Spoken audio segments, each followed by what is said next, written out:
What's up, guys? Welcome to Daily Dose of Reddit. This is your host, Zach, and today's subreddit is r/IDontWorkHereLady. Alright, this story was called Entitled Woman at Universal Studios, Japan. I'm a 25-year-old female working in Osaka, Japan. Naoko, a work friend, invited me over to Universal Studios, Japan. I agree because USJ has owls. Live, adorable, real owls at their Harry Potter adventures, which the US does not have. Naoko is nervous to go see them because she does not like big birds. I want to go, so I am asking her nicely to come with or wait for me to see them. While we are discussing this, someone taps on the shoulder. I turn around and see a well-dressed mother and her 11-year-old daughter. They look pretty normal. The mother, Karen, is wearing a Harry Potter shirt, carrying several bags, and looking lost. Her daughter is begging to go on a ride. Karen pulls out a map and says, "Hey, do you speak English? I cannot figure out where the ride is." I point in the general direction we came from. I tell her, "I do. We just came from that ride over there." Karen taps the map with a perfectly manicured talon. "But where specifically?" Naoko pops in, because she is the most helpful person in the world. That is not sarcastic. She is wonderful. "You have a pen?" she asks. She mimes, drawing on the map. "I always have pens on me," I tell her. "Here, if you want, she'll circle it for you." Karen looks like I threatened to carve out her child's eyes and feed it to Izanami for breakfast. She jerks the sacred map to her chest. She tells me, "Do not touch our map. Just take us there." Naoko, like the kid from The Sixth Sense, whispers dramatically, "We see owls." I can see how annoyed Karen is getting. I am thankful that Karen has made Naoko more interested in seeing the majestic sky cats. Anything, I think, is better than being around Karen. So I tell Karen that unfortunately the cares have left the building and they will not return this season due to budget cuts in the care account. I tell her, as politely as I can, we are going to see the owls. Just ask one of the workers. We found a couple of people who speak really good English. Naoko and I are off to see the wizard. Karen says loudly, "Just take us to the ride!" No, we have to go now. "My daughter is going to be really upset if we don't go to the ride before closing." Talk to an employee, ma'am. I'm not a tour guide. "But you're American." "So, I live here now." "So you should help me." "No thanks. Have a nice day." Karen then turns to her daughter and tells her that I am not going to show them where the ride is, so they won't be able to do it before Daddy finds them. This 11-year-old girl proceeds to fall onto the ground and start sobbing. "Don't you make a scene!" So this girl is throwing an absolutely silent fit, pounding the ground with her hands, all while not making any noise. Naoko and I decide we are going to leave. Karen is just standing there while we leave, telling her daughter we ruined the day, instead of, asking the super bilingual employees. It was so weird. Now that is a funny bit of imagery. Imagine an 11-year-old girl having a silent tantrum on the ground while the mother is freaking out at her. Ah, man, these international tourist Karens are a special kind of stupid. This story was called I don't think I want a tattoo anymore. So I wanted a tattoo for a while now, but I always end up chickening out. So I went with my friend so I don't chicken out. Here's the cast. Entitled Mother. Nice guy. Poor kid. Me. Lils. Staff. An ex-boyfriend manager. And police. Here's some background. I'm a single mother of two. One is 5 and the other was just born 3 days before when this happened. So I was grumpy, tired, and just wanted to get the tattoo and go to sleep. This is probably important to remember. Lil's boyfriend took care of my kids while this was happening. Lil's looks pretty strong, but she isn't, and I look weak, but I'm actually pretty strong. Also, Lil's is about 6'8", and I'm 4'3". Now to the story. So I went to the public tattoo place with my friend. When we went in, we only saw 3 people. Nice guy, poor kid, and entitled mom. So we tried to sit down, but before we could, entitled mom puts her bags on the only 2 seats left. I thought she didn't notice us, so I asked her to move them, but nope. Here's the conversation. "Can you move the bags, please?" "Don't worry. I'll move them when the customers come in." I was confused, but I knew where this was going from watching Reddit videos. But we are customers. The entitled mom looked around in one of her bags and brought out some food. "Here, sweetie, want a sandwich?" "Mom, can you move your bags? The tall people want to sit down." "Sweetie, they are employees, but if they just want to stand there, I think they'll get fired." Lils began moving the bags herself because she just wants to sit and wait. How dare you! I'm telling your manager! She walks off into the staff-only room with the poor kid. The nice guy, nearly laughing his head off, "Well, some people, am I right?" Me and Lil say,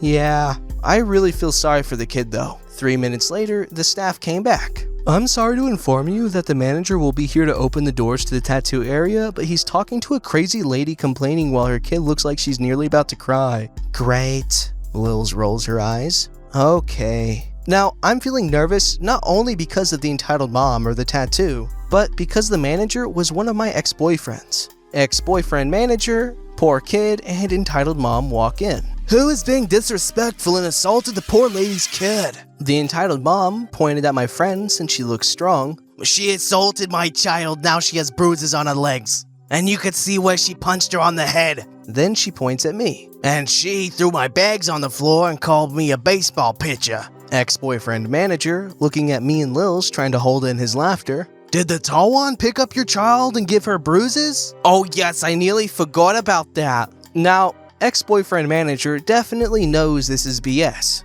"Well, unless Lils has been going to the gym every day and is drunk, then this is worse than when you said that my brother kicked your child and ran off." His brother being disabled and having mental problems. The entitled mom is now red with anger. "I command you to fire them." "Well, you're fired, entitled mom." "But I don't work here." "Exactly, they don't work here either." By this point, nice guy, me, and Lils are all standing up, nearly laughing our butts off. The entitled mom then pushes me onto the ground where I hit my head on the wall and faint. The rest I knew from nice guy, ex-boyfriend manager, and Lils who informed me the rest. Poor kid says, "Mommy, stop!" Now, she's crying her eyes out and runs up to me and Lils and hides behind Lils and checks if I'm okay. "Come here, you little brat!" She tries to push Lils to get to poor kid. "Not so fast." He gets pushed, but he's still standing. "You're not hurting anyone else."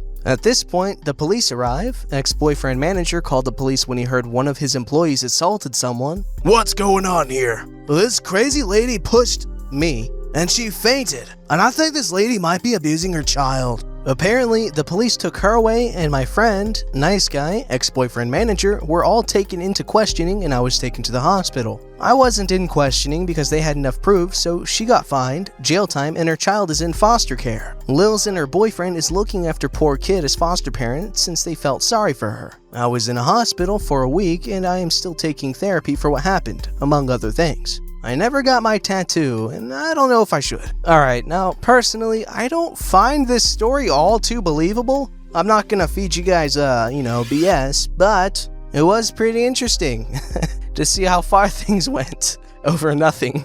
This story was called, "Don't You Know Who We Are?" This happened more than a decade ago. Names have been redacted or altered to maintain anonymity. I had already switched from chef work to sommelier work, having left my first big sommelier job to take over as head sommelier/executive manager of a restaurant group. The city I lived in was the capital, lots of embassies and lots of politicians. So, the high-end restaurants would often get large parties of politicians and ambassadors. Because of this sort of clientele, we had very high-end wine lists at all of our restaurants. But not all of them were super expensive food-wise, and our house wine was very affordable. Also, we had lots of good wines by the glass. This made some of our locations very popular as a lunch spot for servers who worked in the area. One cloudy day, I was sitting in a corner banquette just doing paperwork, enjoying some moussaka roll-ups. They're like eggplant parmigiana almost, but rolled up with mashed potato inside as well as the cheese, tomato, and herbs.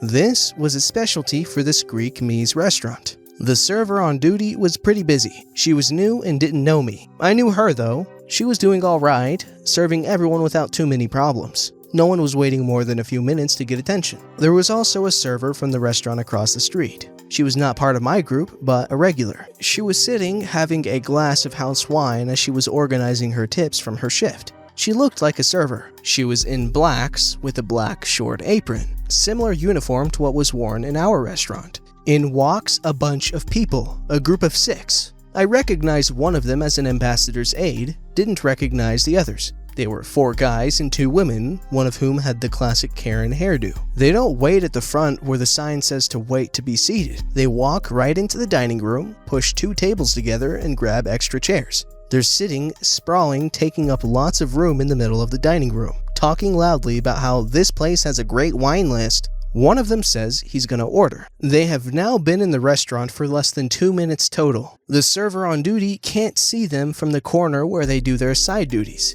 She had been in the back, serving the VIP room. At this point, the group is already starting to complain that they haven't been served yet, which is when they notice the server from the other restaurant who is just enjoying her glass of wine. The ambassador's aide, substantially louder than necessary, says, "Hey you! You can't drink on the job! Why haven't you taken our order yet?" Karen hairdo says, not at all under her breath, "I can't believe how unprofessional that girl is." Then to the girl, "We'll have you fired for this! Do you know who we are?" "This is an outrage!" "Oh, sorry, I don't work here. I work at a different restaurant. I'm sure a server will be here to take your order soon." "Don't you give us that BS, you lazy good-for-nothing." At this point, I'm already not liking where this is going, but I decide to wait a minute to see how the new server handles it. She has arrived with her customer service smile plastered across her face. "Pardon me, I'm Mandy, and I will be your server for the day. Can I take your order?" "Finally, we've been waiting here for 20 minutes. It's been maybe 3, tops. "With no service. And your colleague here didn't even get up to greet us. She's just getting drunk. You can't drink on the clock," she said, directed with malice at the innocent server girl from another restaurant. "You need to fire her right now. I demand to speak to your manager. Do you even know who I am? I work for the redacted consulate. I could have both your jobs for this." It was at this point that I finally recognized the lady. She was the receptionist for the consulate where she worked. I had seen her a year and a bit prior when she came with a large group for the office Christmas party. I could have stepped in at this point, but I was curious how the new server, Mandy, would handle this. Mandy, in an apologetic tone, "I'm so sorry, but I didn't see you arrive. Normally people wait to be seated as the sign asks, so I couldn't see you all sitting here. Please don't badger our guests though. That lady doesn't work here and is a paying customer. I believe she works at another restaurant down the street." "Don't you dare lie to me, you little," redacted racial slur. "I eat liars like you for breakfast." The rest of the 6 are egging Karen hairdo on at this point, and I can see this may be escalating beyond what the server can handle. So I text the owner's son, who lives upstairs. He's also a part owner in the group and sometimes does managing of this location. He also happens to be a bodybuilder and is huge. Less than 30 seconds later, I get a BRT text from the owner's son.